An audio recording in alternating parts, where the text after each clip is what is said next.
wabarakatuh. Kembali bertemu dengan saya Sirajudin Hasbi di mata kuliah Etika Bisnis Islam. Kali ini di pertemuan kedua kita akan membahas mengenai anjuran berusaha dan berbisnis dalam Islam. Ya, etika bisnis Islam itu sendiri bagi yang saya pahami adalah sebenarnya tidak berbeda jauh dengan etika etika bisnis konvensional. Jadi setiap kita berbisnis, berusaha, baik kita sebagai ownernya, sebagai manajer, sebagai karyawan, itu memiliki etika bisnisnya.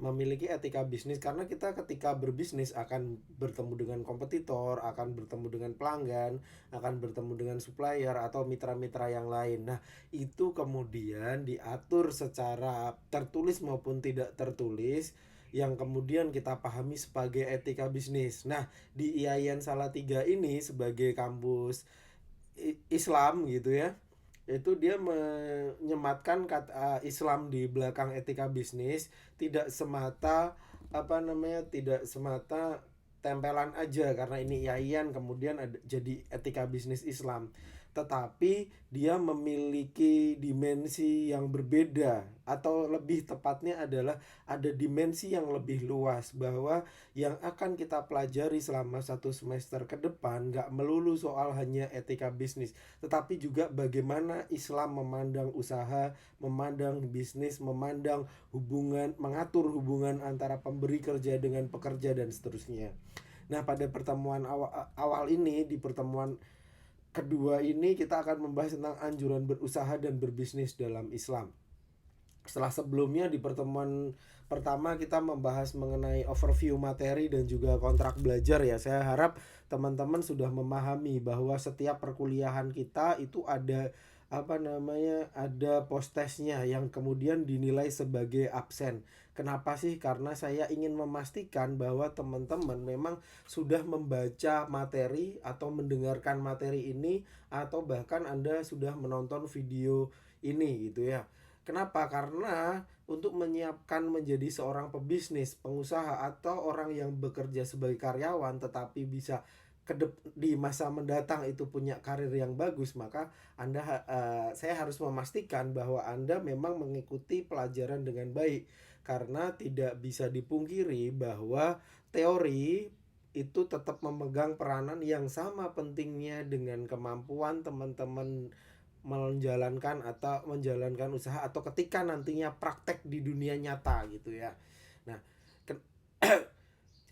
gini, saya ingin memastikan itu kenapa, agar lulusan dari IAIN Salatiga nantinya juga bisa berkualitas. Sekarang di Indonesia itu dari data Badan Pusat Statistik itu menunjukkan bahwa ada peningkatan pengangguran sebesar 2,67 juta orang. Itu tentu saja karena dampak pandemi. Sekarang per 2020 kemarin ada 9,77 juta orang yang menganggur. Kemudian ya tentu saja pasti yang paling mudah adalah menyalahkan pihak lain, dalam hal ini adalah pemerintah. Nggak salah ketika kita mengkritik atau mengkritik pemerintah kurang sigap. Ya karena memang penanganan pandemi COVID-19 dari pemerintah ini kan pada mulanya sembrono, yang mengakibatkan kemudian penanganan itu menjadi lambat, pandemi ini berlarut-larut sehingga mengganggu stabilitas ekonomi. Walaupun sebenarnya pemerintah dalam konteks tidak ingin membuat masyarakat panik, itu juga kaitannya dengan agar ekonominya tidak terjun bebas. Nah, dalam kondisi yang serba sulit seperti saat ini, kemudian menjadi ingat kembali pada salah satu firman Allah dalam surat Ar-Ra'd ayat 11. Sesungguhnya Allah tidak akan mengubah suatu kaum sebelum mereka mengubah keadaan diri mereka sendiri. Nah, ini firman Allah yang menurut saya sangat luar biasa. Tentu saja ya, sangat penting untuk kita pelajari, untuk kita resapi dalam hati kita, tidak sekedar dalam otak kita tetapi juga di dalam hati kita, bahwa firman ini kemudian bisa kita garis bawahi sebagai anjuran untuk berusaha, untuk bekerja keras dengan kondisi yang sesulit apapun.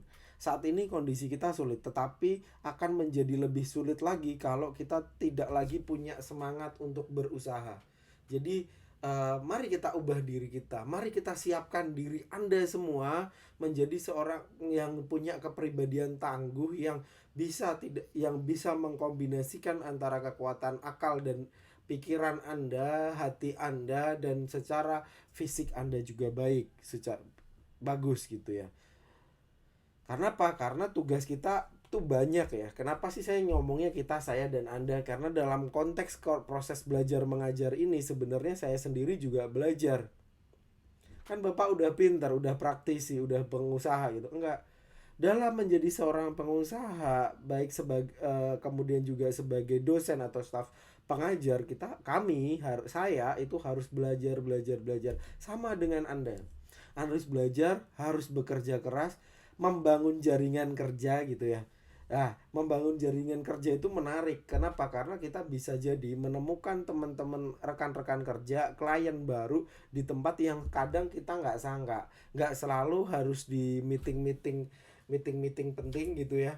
Misalnya saya bisa karena kerja sebagai staf pengajar di Yayan Salatiga, saya mengajar 12 kelas semester lalu. Saya kemudian ada satu mahasiswi yang kemudian bisa bantu saya mengurus media sosial usaha-usaha saya.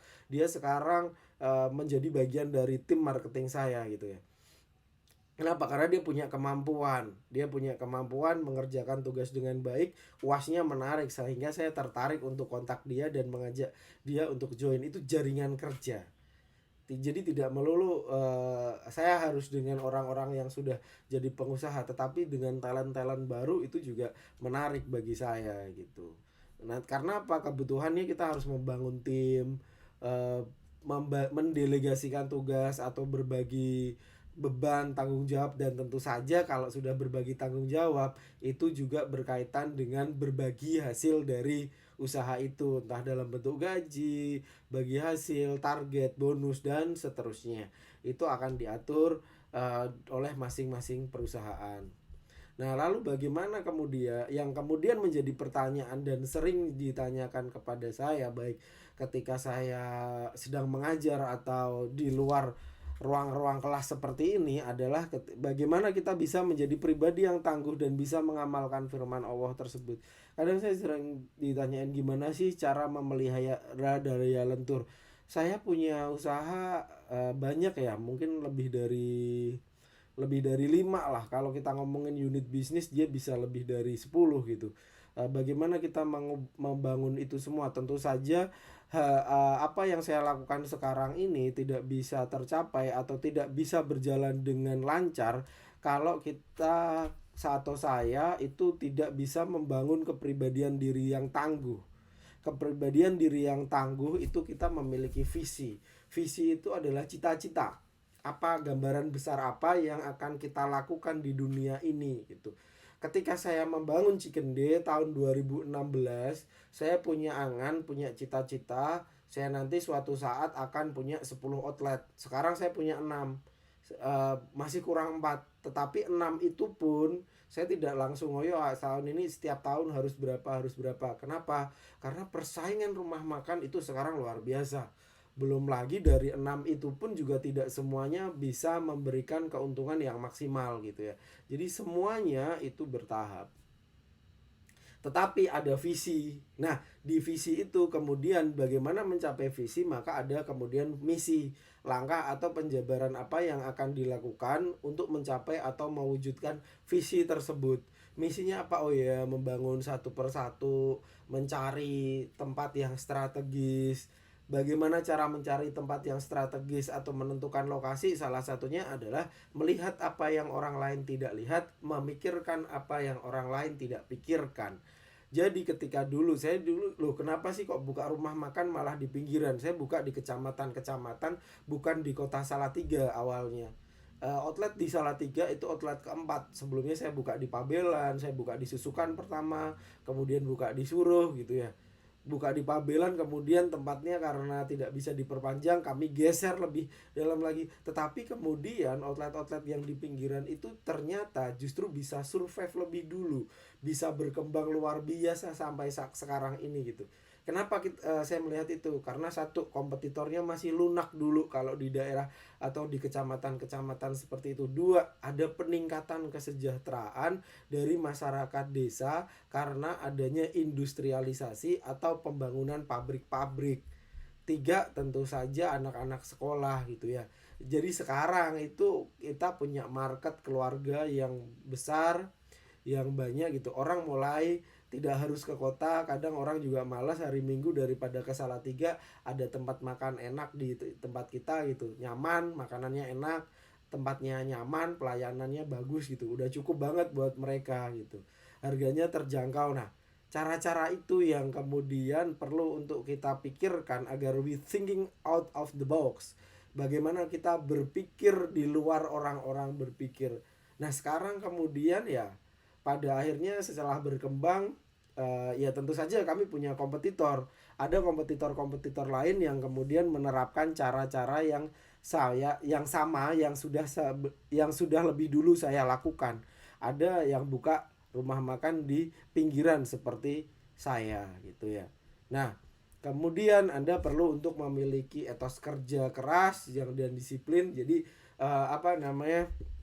Kalau tadi pikiran, kemudian kita kuatkan dalam hati sehingga kita punya semangat untuk bekerja keras. Kita bisa bekerja, kalau saya dulu ya bekerja lebih dari 8 jam per hari.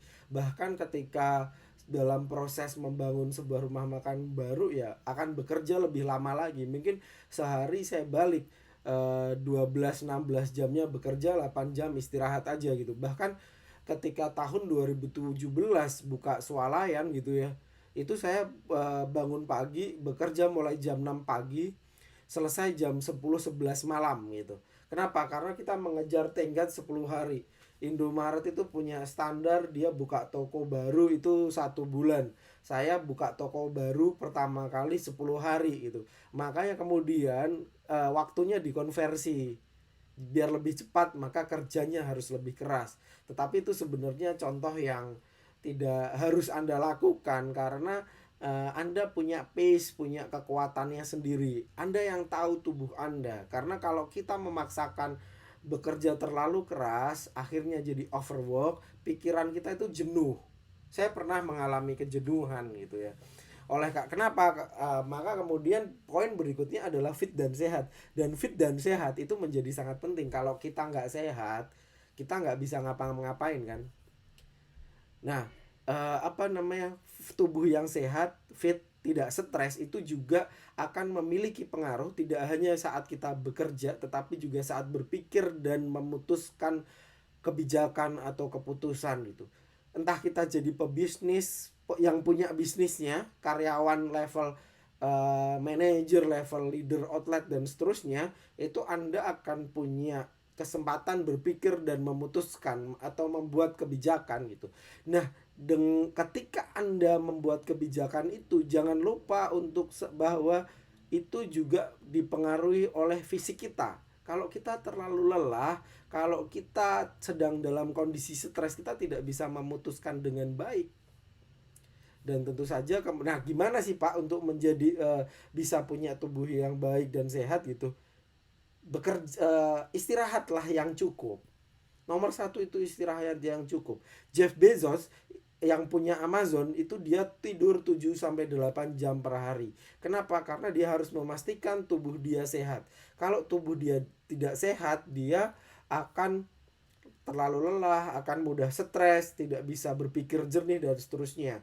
Kemudian kalau mau istirahat cukup, maka jangan tidur terlalu malam. Kalau tidurnya terlalu larut malam itu nggak bagus. Tidur paling bagus kan jam 10 sampai jam 4 atau sampai subuh gitu ya. Kenapa? Karena itu jam terbaik bagi tubuh kita untuk beristirahat dan juga melakukan proses-proses kerja-kerja biologis saat kita istirahat. Itu ada ceritanya. Anda bisa googling itu. Anda punya paket data gitu. Bagaimana proses jam tidur yang baik, mengapa kita harus tidur cukup dan seterusnya gitu. Apakah kemudian tugas kita kan banyak Pak? Iya, tugas kita banyak. Saya juga punya tugas yang banyak. Tetapi kalau kita kemudian bisa mengatur bangun pagi, bikin to-do list. Saya terbiasa membuat to-do list. Saya akan contohkan, maksudnya saya punya buku tulis gitu ya. Ini saya suka buku kotak-kotak karena saya juga harus bayar macam-macam gitu. Nah, ini saya tulis apa yang harus saya lakukan setiap hari. Kalau dia sudah selesai, maka saya centang gitu. Ternyata ya dalam kasus saya dengan mengelola sekian banyak usaha dan pekerjaan, saya bisa mengerjakannya dengan baik, dengan tertib karena saya memulai jam 7 jam 8 pagi, saya list pekerjaannya apa aja sebelum maghrib atau bahkan sebelum asar dia bisa selesai. Nah, kenapa kok bisa selesai? Karena kemudian kita dengan tubuh kita yang sehat, fisik kita yang fit, dan pikiran yang jernih, itu kita bisa bekerja dengan lebih cepat. Anda masih muda-muda, Anda mungkin usianya baru 20 tahun, beda sekitar 11 tahun dengan saya. Tentu Anda akan punya kesempatan yang lebih baik lagi ke depannya gitu ya. Akan punya kesempatan yang lebih baik atau peluang yang sukses yang lebih besar karena Anda memulainya dari sekarang. Anda belajar dari sekarang. Ya. Jadi bentuklah diri Anda untuk punya kepribadian yang lebih tangguh, yang lebih disiplin, punya etos kerja, tetapi tetap jaga selalu kesehatan. Dan berikutnya ini juga tidak kalah penting bahwa kita sebagai manusia itu perlu untuk punya mental, membangun mental yang baik, itu berani mengambil resiko. Tetapi ini saya bilang sehat dulu gitu. Tadi saya menyebut mungkin lebih dari 2 kali kata stres gitu. Kenapa? Karena ketika kita makin dewasa, kita mengambil resiko, mengambil keputusan yang mana dia bisa jadi keliru gitu ya. Baik keputusan dalam pekerjaan maupun keputusan yang akan Anda ambil dalam hidup Anda, itu mengandung resiko dan ketika gagal bisa jadi Anda stres. Tetapi dengan tubuh yang jauh lebih sehat, ini saya bukan pakar kesehatan, tetapi dalam pengalaman saya bagi diri saya dan orang-orang sekitar saya yang mereka sering minta advice atau bercerita atau curhat ke saya gitu. Ada korelasi positif antara tubuh yang sehat dengan pikiran gitu. Jadi sehat dulu gitu. Karena ketika jasmaninya sehat, insya Allah mentalnya akan jauh lebih sehat. Kenapa harus saya katakan sejak awal dan saya mengambil contoh pebisnis atau pengusaha lewat VS PNS, bukan bermaksud untuk mencari siapa yang lebih baik atau pekerjaan mana yang lebih menjanjikan, tetapi harus Anda ingat ketika Anda menjadi seorang pengusaha, Anda harus tahu bahwa menjadi seorang pengusaha atau pekerja swasta gitu ya, punya resiko yang lebih besar dibanding menjadi seorang PNS. Anda bekerja untuk negara, abdi negara. Jam sekian sampai jam sekian Anda bekerja, sisanya Anda punya free time untuk keluarga dan seterusnya. Setiap bulan Anda gajian tiap tanggal 1 gitu ya. Kemudian nanti ketika pensiun Anda pasti dapat uang pensiun gitu. Jauh lebih mudah, jauh lebih aman. Istilahnya safety netnya aman atau pendapatan tetapnya aman. Tetapi menjadi seorang pengusaha Anda harus punya resiko yang luar biasa. Bisa jadi Anda nggak gajian bulan depan. Awal pandemi ya keuntungan usaha saya turun drastis hanya cukup untuk bayar angsuran dan seterusnya. Contohnya seperti itu gitu. Itu pebisnis, pengusaha. Tapi saya ingat betul tahun 2016 itu saya terakhir saya di Jogja ditelepon sama ibu saya ditanyain, "Kamu nggak ingin daftar PNS?" Fix, udah nggak beneran nggak pengen jadi PNS. Iya, saya bilang saya nggak pengen jadi PNS. Ya tentu saja ketika saya ngomong seperti itu saya punya resiko bahwa apa yang saya cita-citakan, yang saya usahakan itu bisa jadi gagal. Tapi alhamdulillah ya sekarang setidaknya meskipun gak sukses-sukses banget, ya alhamdulillah usaha atau apa yang dulu saya cita-citakan secara perlahan bisa kesampaian. Tetapi kan itu mengambil resiko itu tidak mudah. Dan harus dibarengi kalaupun gajinya oke atau apa, liburnya gak jelas. Saya sering kok sampai sekarang bisa jadi sebulan nggak libur sama sekali gitu. Saya bekerja harus ketemu orang, harus apa gitu. Tetapi ketika saya mengambil resiko itu menjadi seorang pengusaha, saya tahu bahwa apa yang saya ambil itu adalah sesuatu yang mungkin saya pertanggungjawabkan atau mungkin bisa saya tanggung. Ya karena saya mengambil resikonya itu terukur sesuai dengan kemampuan kita. Saya tahu saya bisa apa sehingga saya perlu untuk melakukan apa itu terukur dan juga ketika gagal saya masih punya istilahnya backup plan. Waktu itu saya masih tahun 2016 buka Chicken Day pertama, kemudian buka toko buku Mojo Store. Saya tetap bekerja sebagai apa ya istilahnya ya. Saya ada campaigner. Anda tahu agensi, Anda tahu media sosial. Nah, saya memegang beberapa akun brand gitu ya. Ada karena akun brand-brand besar ya, salah satunya misalnya Bank Mandiri, dia membutuhkan orang untuk membantu mereka melakukan kampanye e-money gitu. Nah, saya bisa mengakses pekerjaan itu, mengambil proyek itu gitu. Nah, saya kemudian usaha saya tetap jalan, saya biayain, saya modalin gitu. Untung awalnya saya nggak ngambil, kemudian tapi diputer lagi gitu. Nah, saya hidup dengan bekerja di tempat lain lagi gitu. Nah, ini kan kerjanya double gitu. Tetapi itu terukur, maksudnya kalau usaha saya gagal tidak berjalan dengan baik, saya masih bisa makan. Nah, yang ketika itu ya saya jelas bahwa bisnis yang saya ambil adalah yang bisnis yang bisa dikembangkan. Makanya ketika Anda akan memulai bisnis atau membangun bisnis, pastikan bisnis Anda itu bisa dikembangkan. Yang unik Pak apa? Jualan sup sirip ikan hiu gitu. Bisa dikembangkan? Belum tentu. Kenapa? Bahan bakunya tidak mudah diperoleh di pasaran. Jadi ada variabelnya macam-macam gitu. Kemudian tentu saja punya potensi sukses. Kenapa sih perlu punya potensi sukses? Ya Anda kan ingin sukses ya. Masa Anda tidak ingin tidak mengukur bahwa bisnis yang akan Anda buat atau Anda bangun itu sukses atau enggak gitu. Atau Anda punya karir di perusahaan. Nah, kalau Anda memilih nantinya menjadi seorang pekerja, itu pilihlah sebuah perusahaan yang di sana menjanjikan karir. Kalau Anda memulai dari kru outlet menjadi pelayan di rumah makan, Anda berharap bisa menjadi kepala tokonya. Suatu saat masuk manajemennya, itu ada karir. Sehingga potensi sukses ini nggak cuma buat pengusaha atau pebisnis, tetapi banyak juga dia levelnya pekerja tetapi dia bisa sukses sebagai seorang pekerja. Jangan salah, ada banyak juga pekerjaan yang gajinya bahkan bisa jauh lebih tinggi daripada seorang pengusaha sukses. Anda menjadi marketing telekomunikasi, Excel, Telkomsel segala macam, menjadi level manager, mungkin gaji Anda akan di atas 50 juta. Itu kan uang yang sangat cukup ya buat kita gitu ya. Gitu teman-teman. Nah, jadi kalau Anda gagal nantinya ya ambil sisi positifnya. Tahun 2013 saya punya rumah makan patungan sama teman-teman saya, secara permodalan gagal. Saya hilang uang 16 juta. Tapi uang 16 juta tahun 2013 itu uang yang sangat besar bagi saya. Karena saya paling bekerja setiap bulan itu saya punya gaji 4 sampai 5 juta itu udah bagus. Karena saya kerjanya freelance tidak tetap gitu ya. Kadang ya dapat 2 juta, 3 juta gitu ya. Sehingga uang 16 juta itu uang yang sangat besar buat saya gitulah. Tetapi dari kegagalan itu kemudian saya bisa mengambil sisi positif yang mana kemudian bisa saya aplikasikan, saya lakukan untuk perbaikan di masa yang akan datang. Makanya kemudian ketika saya mengisi perkuliahan atau mengisi seminar sebagai seorang pengusaha, saya selalu bilang start small, think big.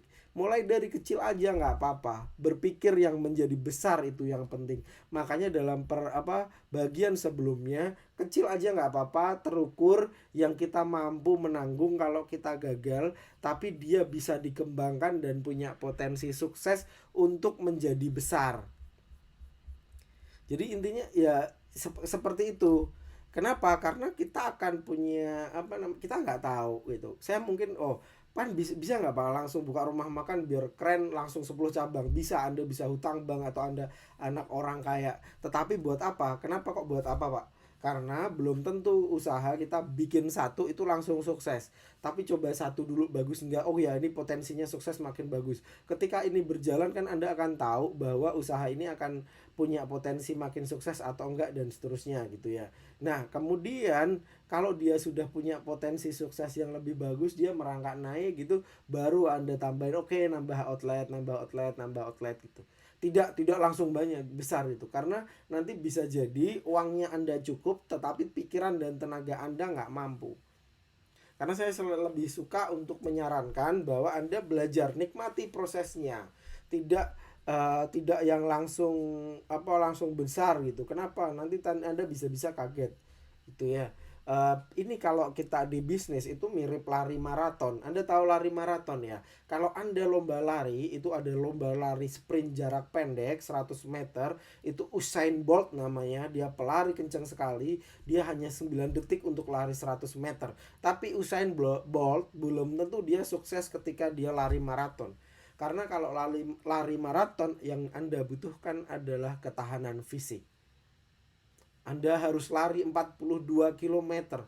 Anda naik motor 30 km aja capek naik motor ya. Aduh boyoan gitu ya. Tetapi ini orang lari 42 km. Itu butuh pace, butuh ketahanan fisik. Saya harus ngomong ini karena di era sekarang itu banyak sekali orang yang berharap menginginkan untuk menjadi kaya, tapi menjadi kaya secara mendadak. Ingin cepat kaya, kalau bisa usaha langsung sukses, langsung kaya raya gitu ya. Makanya kemudian banyak orang tertipu atau tergiur dengan monkey business atau skema Ponzi. Skema Ponzi itu MLM. Kalau Anda di paling atas Anda sukses, tetapi sukses Anda itu karena Anda mengambil darahnya yang Anda bawah-bawahnya ini. Orang yang bawah-bawah ini kan ketika Anda rekrut dia akan bayar uang. Kalau di atas sih enak, tapi kalau bayar uang ke atas ya yang paling bawah ini yang akan sulit untuk dapat uangnya kembali. Itu seperti itu. Coba baca-baca lagi soal monkey business, soal skema Ponzi gitu. Anda punya spare time ya di luar kuliah. Saya tahu tugas-tugas Anda banyak, tetapi mungkin Anda coba deh cari-cari tahu tentang monkey business, skema Ponzi, karena itu juga nantinya akan kita bahas. Mengapa? Karena itu berkaitan dengan etika bisnis Islam tadi. Itu bisnis yang tidak etis karena mengambil keuntungannya dengan cara membuat rugi orang lain gitu ya, atau yang datang belakangan. Makanya secara hukum skema Ponzi itu diawasi oleh hukum yang berlaku di setiap negara. Selalu ingin mengembangkan ilmu pengetahuan. Nah, saya berharap ya bahwa kalau sepintar Anda apapun, Anda punya keinginan berwirausaha, atau sebaliknya seingin apapun Anda sebagai seorang pengusaha, jangan lupakan ilmu pengetahuan, karena sebagai ilmu pengetahuan itu akan punya peranan penting. Dan sifat haus pada ilmu pengetahuan itu akan membantu bisnis Anda, akan membantu setiap pekerjaan Anda itu survive. Jadi Anda ketika tadi kita ngomongin soal karir bekerja itu membutuhkan ilmu pengetahuan. Orang yang di atas Anda atau atasan Anda atau bahkan pemilik bisnis tempat Anda bekerja nantinya akan melihat Anda itu orang yang mau belajar atau enggak, orang yang mau mengembangkan diri atau enggak. Karena kunci orang yang akan dinaikkan, kalau di PNS mungkin loyalitas ya, makin Anda lama Anda akan naik jabatan dan seterusnya. Tetapi di swasta dan di PNS pun sekarang juga sama ya, bahwa orang yang ingin mengembangkan dirinya itu akan punya kesempatan sukses yang jauh lebih besar. Akan punya kesempatan sukses yang jauh lebih besar. Anda harus tahu perbedaan fakta, data, informasi, dan ilmu pengetahuan. Ini perbedaan karena apa? Karena masing-masing punya definisinya dan itu tingkatan. Kalau Anda tahu Nurul Hikmah nilainya A dalam mata kuliah etika bisnis Islam, itu fakta. Tetapi kalau data itu ya kita kumpulin, jangan hanya satu data aja. Kalau namanya observasi data. Nah saya itu sering dapat mahasiswa baik yang mau neliti usaha saya, baik di Cikede ataupun yang lainnya gitu. Nah ketika seperti itu mereka tuh cenderung minta data mentah. Nah saya nggak pernah mau kasih data mentah. Anda itu izin untuk penelitian, bukan izin untuk meminta data. Tetapi kalau Anda mau melakukan observasi, data itu bisa Anda kumpulkan dengan sendirinya. Makanya saya kalau misalnya diwawancara seperti itu, saya bilang sejak awal saya nggak akan pernah kasih data saya, tetapi saya akan kasih tahu cara Anda bagaimana Anda mengumpulkan data. Ada mahasiswa IAIN mau penelitian di Cikende Kembang Arum Salatiga Jalan Nakula Sadewa, minta data. Ya saya bilang loh, kalau Anda minta data, surat ini ganti, bukan observasi penelitian, tetapi surat permohonan permintaan data. Ada perbedaan antara minta data dengan observasi. Kalau Anda observasi, Anda catetin random sampling, ada teknik pendataan dari jam sekian sampai jam sekian untuk tahu rumah makan ini ramai atau enggak. Itu data. Itu hasil dari pemrosesan data yang telah terkumpul sehingga memiliki arti dalam suatu konteks tertentu. Nah, dari data itu kemudian kita bisa simpulkan menjadi informasi dari beragam informasi, kemudian menjadi ilmu pengetahuan. Atau kalau dalam metode penelitian dan riset di kampus itu istilahnya membangun teori. Kalau anak mahasiswa S1 itu skripsinya menguji teori. Kalau mahasiswa S2 atau S3 itu bikin teori gitu. Karena dia harus dari data sampai informasi lalu sampai pada penyimpulan teori baru gitu.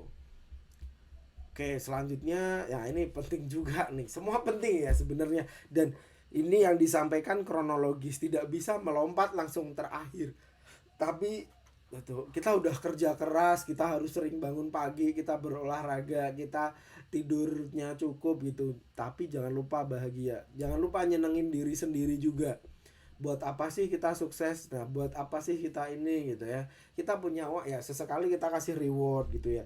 Tadi saya cerita bahwa keuntungan usaha itu tidak langsung saya ambil keuntungannya gitu, tetapi saya putar lagi, saya bekerja. Tetapi ada kalanya saya juga harus memberikan hadiah pada diri saya sukanya teknologi, misalnya saya beli handphone baru, itu adalah bagian dari self reward saya. Tetapi jangan sampai self rewardnya kebanyakan, nanti malah mengganggu uang dari bisnis kita. Tentu saja Anda perlu untuk menjadikan setiap apa yang Anda kerjakan itu punya nilai ibadahnya. Nilai ibadah, jadi setiap lelah kita itu menjadi lillah. Dengan kita niatkan bahwa setiap usaha yang akan kita lakukan, yang kita kerjakan, tidak semata untuk diri kita, tetapi juga untuk keluarga kita, dan juga nantinya buat kepentingan umat. Kalau sudah sukses, jangan lupa untuk kemudian ingat sama umat dalam bentuk zakat, sedekah, infak, dan seterusnya. Anda bisa punya pendidikan di IAIN Salatiga, tentu Anda perlu untuk mensyukuri itu gitu ya. Dengan cara apa? Nantinya ilmu-ilmu yang Anda peroleh dalam perkuliahan bisa diaplikasikan dalam kehidupan Anda, baik sebagai seorang pekerja maupun sebagai seorang manusia yang nantinya bisa menjadi kepala keluarga, membangun rumah tangga bersama, dan seterusnya. Saya mengambil contoh salah satu orang terkaya di dunia, namanya Warren Buffett. Dia bukan orang muslim, tetapi apa yang dia sampaikan itu punya nilai keislaman, atau anjurannya tidak berbeda dengan agama kita, tentang pentingnya anak-anak dibesarkan secara normal, yang mengajari tentang kemandirian dan nilai keluarga. Sekaya apapun Anda, jangan bikin anak Anda manja, agar ketika tumbuh dewasa selalu ingat tentang apa yang mendasari kita ingin sukses secara finansial, dan tentang apa yang kita perlukan untuk benar-benar merasa bahagia. Jadi kita ingat, kekayaan kita itu untuk apa, untuk siapa, untuk apa saja. Kita hidup di dunia ini untuk apa? Anda tanya diri Anda gitu ya. Kalau Anda ingin menjadi pengusaha, kenapa Anda ingin menjadi pengusaha? Ketika Anda menjadi seorang guru, kenapa Anda ingin menjadi seorang guru? Bagaimana nantinya ketika Anda berkeluarga dan membina rumah tangga? Apa yang ingin Anda bangun? Dan seterusnya. Itu seperti itu teman-teman.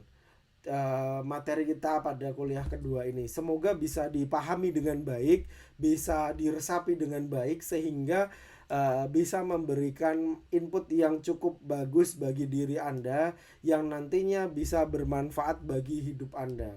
Terima kasih sudah mengikuti perkuliahan ini. Silahkan jika ada pertanyaan, kurang lebihnya saya mohon maaf.